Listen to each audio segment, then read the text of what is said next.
Halo semuanya. Nah, ketemu kembali dengan aku Vanessa Diana Cisvita dari kelas Teknik Informatika A dengan NIM 210512040017. Pada kesempatan kali ini, aku akan menjelaskan kepada kalian sedikit tentang standarisasi jaringan komputer. Kira-kira apa sih standarisasi jaringan komputer itu? Nah, kalian penasaran kan? Simak sampai habis ya. Dalam standarisasi jaringan komputer ini terdapat beberapa bagian, yaitu yang pertama ada pengertian dari standarisasi jaringan komputer, yang kedua ada YOSI ataupun TCP atau IP, dan yang ketiga ada protokol yang bekerja pada YOSI layer, yang keempat ada TCP vs UDP, yang kelima ada network protocol, dan yang keenam ada well-known port ataupun receiver port, dan yang kelima ada register port. Nah, kira-kira ada yang tahu nggak sih dari standarisasi jaringan komputer itu?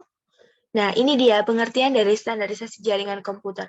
Standarisasi jaringan merupakan sebuah aturan atau ketentuan yang diharuskan untuk dipatuhi oleh setiap brand ataupun jaringan komputer.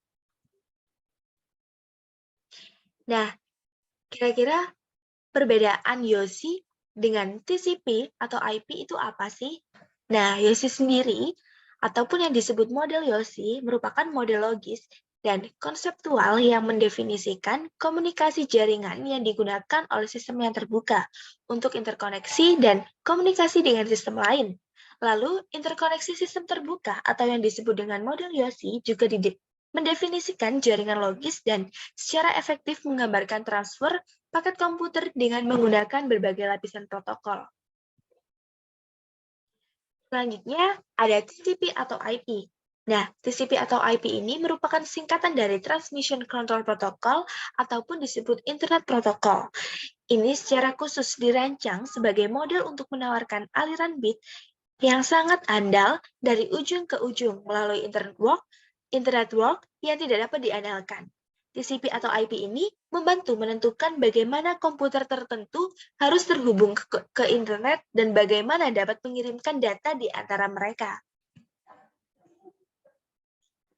Lalu selanjutnya, kita akan mengenal protokol yang bekerja pada YOSI layer. Kira-kira apa saja sih protokol yang bekerja pada YOSI layer? Nah, di sini ada application layer.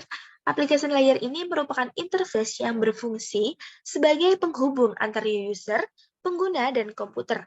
Selanjutnya ada presentation layer. Presentation layer ini berfungsi untuk mentranslasikan data yang hendak ditransmisikan oleh aplikasi ke dalam format yang dapat ditransmisikan melalui jaringan. Nah, masih dalam protokol yang bekerja pada YOSI layer, yaitu ada session layer. Session layer ini berfungsi untuk mendefinisikan bagaimana koneksi dapat dibuat, dipelihara, atau dihancurkan. Selain itu, pada layer ini juga dilakukan resolusi nama. Lalu ada transport layer. Transport layer ini berfungsi untuk memecahkan data ke dalam paket-paket data serta memberikan nomor urut ke paket-paket tersebut sehingga dapat disusun kembali pada sisi tujuan setelah diterima.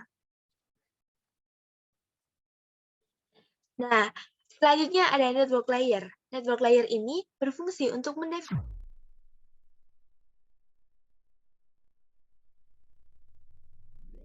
alamat-alamat IP, membuat header untuk paket-paket, dan kemudian melakukan routing yang memiliki internet working dengan menggunakan router dan switch layer 3. Dan yang selanjutnya ada data link layer.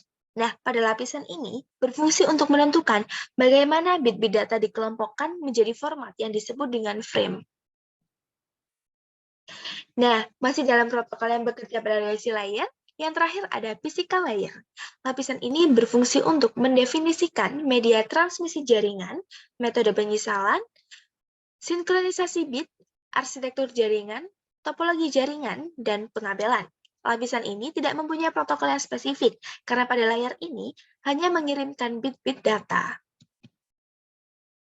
Oke, selanjutnya kita akan membahas tentang perbedaan TCP versus UDP. Nah, TCP sendiri merupakan singkatan dari Transmission Control Protocol, yang dimana dapat diartikan sebagai protokol yang mentransfer data melalui jaringan menggunakan connection oriented, yang dimana harus menggunakan koneksi yang valid antara server dan klien harus saling menyetujui sebelum data dikirim. Dan perbedaan dari UDP sendiri dibanding dengan TCP, UDP merupakan singkatan dari User Datagram Protocol, yang dimana UDP ini memiliki arti yaitu protokol yang tidak memiliki koneksi atau disebut connectionless. UDP ini menggunakan konsep di mana jika klien melakukan pengunduhan data, tidak memerlukan handshake atau koneksi yang valid, dan data yang diberikan oleh server sesuai dengan data yang diminta oleh si klien. Oke, selanjutnya kita akan mengenal beberapa jenis network protokol. Yang dimana yang pertama ada Serial Line Internet Protocol, yang kedua ada Simple Mail Transfer Protocol, yang ketiga ada Hypertext Transfer Protocol, yang keempat ada Telecommunication Network, yang kelima ada File Transfer Protocol, yang keenam ada Lightweight Directory Access Protocol, dan selanjutnya ada Secure Socket Layer, dan yang ketujuh ada Simple Network Monitoring Protocol, yang kedelapan ada Secure Health, yang kelima ada Post Office Protocol version 3, yang keenam selanjutnya ada Internet Message Access Protocol, dan ada Internet Control Message Protocol. Oke, masih dalam jenis network protokol, di sini ada Point-to-Point Protocol, selanjutnya ada Domain Name System, dan yang terakhir ada HTTPS. Nah, selanjutnya kita akan mengenal dengan jenis well-known port ataupun receiver port. Di sini ada range dari 0 sampai dengan 1023 yang merupakan port standar ataupun port umum yang sudah ditetapkan reserved oleh IANA ataupun singkatan dari Internet Assigned Number Authority dan hanya dapat diakses oleh sistem akun atau root akun. Oke, selanjutnya, juga ada jenis register port. Kira-kira apa sih register port ini? Nah, register port ini terdiri dari ring dari 1024 sampai dengan 49.151. Dan hal ini hanya dapat diakses oleh program dengan program. Aplikasi yang digunakan pun hanya menggunakan user akun biasa. Nah, itu tadi sedikit pemaparan tentang materi yang saya sampaikan pada hari ini. Kurang lebihnya saya mohon maaf. Terima kasih dan sampai bertemu di materi selanjutnya.